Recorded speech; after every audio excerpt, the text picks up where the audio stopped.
and a moment to spare. It's a beautiful world out there. It's a beautiful world out there. Good evening, everyone. Welcome to Beautiful Minds on WurkTV. So it's International Yoga Day today, and we have a very special guest. It's Ravin Aarya, who's a Yoga Acharya and lifestyle diseases expert. He specializes in reversing lifestyle diseases like hypertension, diabetes, obesity, etc. And moreover, it's his birthday today. And on behalf of WurkTV, we wish you a very happy birthday, Ravin. Thank you so much for joining me today. Thank you so much, Rupinder. Thank you so much for the birthday wishes and very happy International Yoga Day to you, to Work TV, and anyone who is joining right now in live stream and those who will be watching it later. So very happy International Yoga Day to you all. Thanks. So, Ravin, how come your birthday is on International Yoga Day? You are Yoga Acharya. Like, you knew already that it's going to be International Yoga Day once in the future when you were young. So it's all, yeah, thanks to my mother to, yeah, bring me into this world on this auspicious day. Yeah, I never knew actually that it is going to be the International Yoga Day, because this happened only 8 years back, right? This is the eighth Yes, International yes, Yoga Day. absolutely. Yeah, So, but I knew that June 21 is very special because it's the longest day of the year, and yes. it has very strong vibrations in it, which I think people can feel, and that's why it is selected as the International Yoga Day. Absolutely. So, orient us with your journey and your interest in this field. Like, when did you decide that you want to go into this field and you want to help people with all these diseases like hypertension and all? When did you decide it? So it was in 2019 that I decided to leave the corporate world. I was working in US MNCs, and I was a corporate trainer as well as a business analyst, and it was going very good. But that small calling is there when you know that something is more important than the comfort zone, even though it is outside the comfort zone. So that's when I decided to come into yoga field full time. From childhood, it was the interest was there, and I was practicing also a little bit. But once I decided that I have to go with it full time, and that can help a lot of people, because in the corporate world you have a very limited scope. Yeah, you can at max help the company itself, but beyond that you cannot do much. So, but here the whole world is open for you. Right. So, how do you provide your services? Like, it's one to one or like in groups, workshop kind of a thing. How do you do that? Yeah, so I do generally 101, and I also take group classes as well. But mostly it is 101 yoga classes, and I specifically, as you mentioned, I my specialization is lifestyle diseases, like reversing of the lifestyle diseases, especially like hypertension, which is called as BP, yeah, blood pressure, high blood pressure or low, and we have diabetes, and we have obesity mostly. So weight loss, my expertise in is weight loss as well. So I help people to lose 10 pounds or more in a month. So that is how I help people. And there are so many other lifestyle diseases, like we have depression, we have migraine. Yeah, we have so many other lifestyle diseases. So I help people to reverse them through yoga and all. Mm-hmm. So, what kind of change do you feel has come after pandemic? The way people were before pandemic, conscious about their health, and what kind of change has come now? See, there's a lot of change, I would say, in terms of the awareness regarding their health, because pandemic has shown us that nothing is more important than health. All the rules were changed. If you see the corporate world rules, all the confidentiality rules which were there, so they're completely gone. Actually, everyone was working from home because it was on online. In fact, yoga also changed a lot before 2019, before the lockdown. Actually, I was actually going to my clients' homes and teaching them, yeah, yoga. But once the lockdown started, uh, we started teaching it online, and after almost 2.5 years of teaching online, after this pandemic and all. So I can say that it is 95 to 99% effective, as good as offline. Okay. So a lot of change and a lot of consciousness in people now. Yoga is it's on a boom actually. If you see, Hmm. even I was just watching the news channels, and I always attend the international celebrations which are being conducted by Government of India. Today only, actually, in Hyderabad, we had a big event where Vice President, Honorable Vice President, was also part of it. Yes, Sri Oh Venkaiah wow. Naidu ji. So it was a Hmm. big celebration in the parade grounds in Hyderabad, and of course today is a big celebration across the world for yoga. So I was a part of it, and I was hearing that even now the countries which initially were silent on accepting yoga are now accepting yoga, because now after 8 years they see that it is really helpful. So Hmm. that's a big change actually. Hmm. Right. And initially, and one more thing, initially it was yeah, yoga was seen as an expense. Yeah, now it is seen as an investment. Hmm. Yeah. That's interesting, actually. It's actually an investment, yeah. So, like as a person, yoga acharya, lifestyle, like diseases expert, you meet different people with different problems. What is your observation that what is the root cause of everything nowadays? See, that's a very good question, I would say, Rupinder. So, the very word is the answer actually. Lifestyle diseases. So, once we, reset our lifestyle, the lifestyle diseases, or the so-called lifestyle diseases, okay, even though I don't consider them, most of them, as diseases, they are actually symptoms, actually, not diseases, and there's a huge difference. Yeah. So, for Okay. example, someone is having more weight, let's say 10 kilograms or 10 pounds extra. So it's not a disease, by the way. Yeah, it's termed as a disease. Obesity is okay. It's termed as a disease. Personally, I don't see it as a disease. It's just a symptom of wrong lifestyle, or to some extent genetics as well. But mostly it is because of lifestyle. And even if someone carries, fat genes, or fat mother, fat father, and let's say fat, Yes. so still with, and there are so many examples across the world where people have actually, reset their bodies and tone their bodies and all, even if they inherited something else.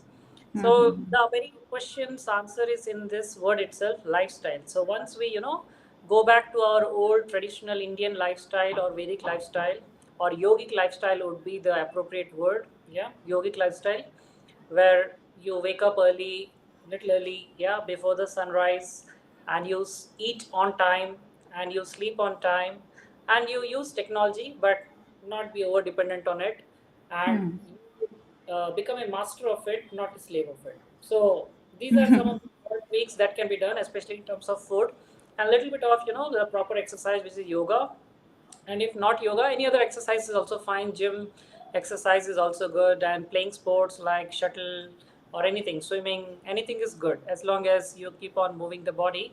So good food, and good, I would say, mindset, and a little bit of, lifestyle tweaks can go a long way in reversing the lifestyle diseases. Mm-hmm. So I have a very like one funny question for you.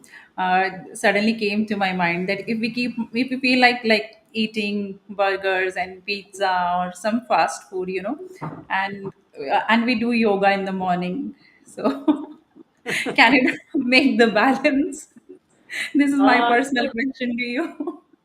uh, not to much extent you balance, because once, see, when the input is not good, how can the output be good, right? Yes. So input has to be good, I would say. Yeah, sometimes definitely once in a week or so you can have something which you like. Let's say you means anyone. Mm-hmm. So, and but as long as we start, putting a lot of junk inside the body, it's very difficult, to reverse, because it goes and changes the very blood structure, actually, the junk food and all. Okay, and there is Yes. enough evidence on that. So very first, the pizza or the burger that you eat is, it's actually goes inside and, makes so many changes. So reversing them through, it's like throwing mud on ourselves and taking bath, and again throwing mud on ourselves, again taking bath. So it's a no, okay, no end game actually. Yeah. Hmm. So sometimes, yeah, we can go and play in the mud as kids. We have done that, but mostly we have to be very clean with taking bath like that. You can think of it. That's a very, very nice answer to it. So, it's your birthday also. So, how do you usually celebrate it? I don't see birthday as something of a celebration. I see birthday as a day of introspection.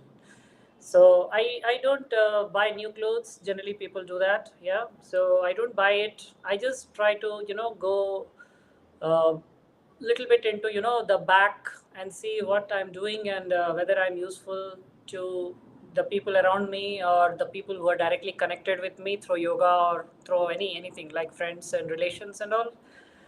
And I just see whether I can add more value to them.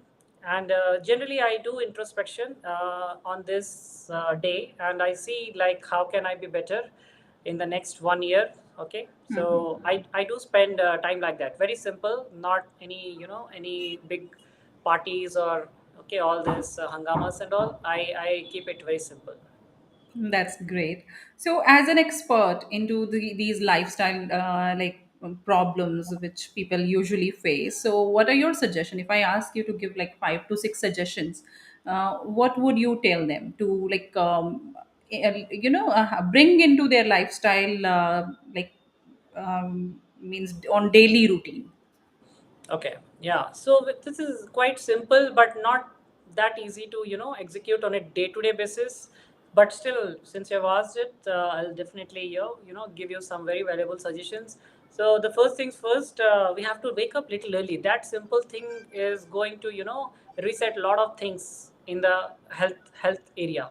So waking up before sunrise, as our mothers do, and before that our grandmas and all, so they were very super intelligent, I would say. Okay, they knew stuff which we never knew, in spite of all this, advanced education and all. So waking up before sunrise itself is very very good. So you have to just check your sunrise, okay, wherever you are, whichever part you are in. You have to see that you wake up at least couple of minutes before sunrise, and then you have to drink, the warm water first thing in the morning without brushing your teeth, and that is very very good. And after that, once you freshen up and all, after that you have to eat a good breakfast, mostly of natural, I would say, food, preferably fruits. And then as part of the lunch, we should be a little bit of inclined towards salads as well. And then we should be eating foods which have very less salt quantity and very less oil, and that too natural oil. And in the evening, yeah, we can have something, snacks and all, like sprouts and all.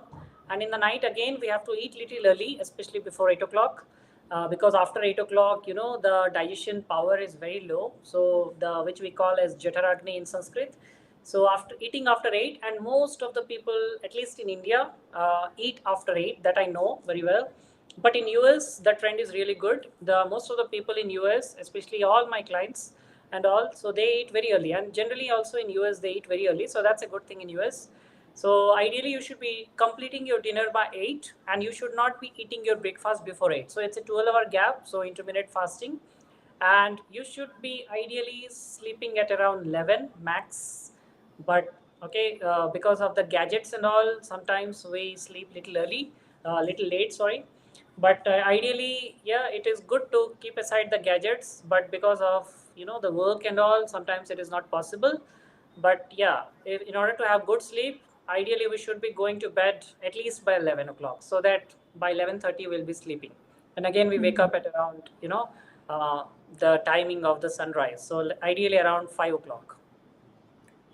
Thank you so much, Ravin. These were like wonderful tips. Sometimes we know these things, we read about these things, and again we tend to forget them. But this is a nice reminder by you to Correct, follow all correct, these correct. routines. Yeah. Thank you. So, if somebody wants to get connected with you, can you please tell us what are the ways to connect with you? Okay, so there are multiple ways actually, Rupinder. So I have my website as well, which is work in progress right now. It's in, this work in progress now, but it's there actually. It's yogasutra.com, Okay. YOGASWOTRA, sutra.com. And people can easily connect with me through this social media handles like Facebook. I have the Yoga Sutra, YOGA Sutra. So her page is there, and I have the same name YouTube channel as well. So we have recently crossed 1,000 subscribers there. It's a small, yeah, milestone, but yeah, recently we have crossed 1,000. And I also am very active on LinkedIn as well. So LinkedIn, either you can search with my name Ravin Aarya or Yoga Sutra, and yeah, that's it. These are the major three channels where I'm there. That's great. Ravin, thank you so much for joining me today for this short interaction. We have come to know about the ways to get connected with you, and I'm sure that many people need your services. They need your help and guidance. They'll be connected with you. And thank you for the wonderful tips. And it's your birthday. Please enjoy the rest of the day. Do less of introspection, and little bit of enjoyment also is required. This is my personal suggestion to you. Don't be so harsh on yourself and enjoy the day. Thank you so much Thank for you. joining me. Thank you, Rupinder. Nice. It was a pleasure meeting you. Huh? Thank you so much. Take care. Same here. Thank you Bye. so much.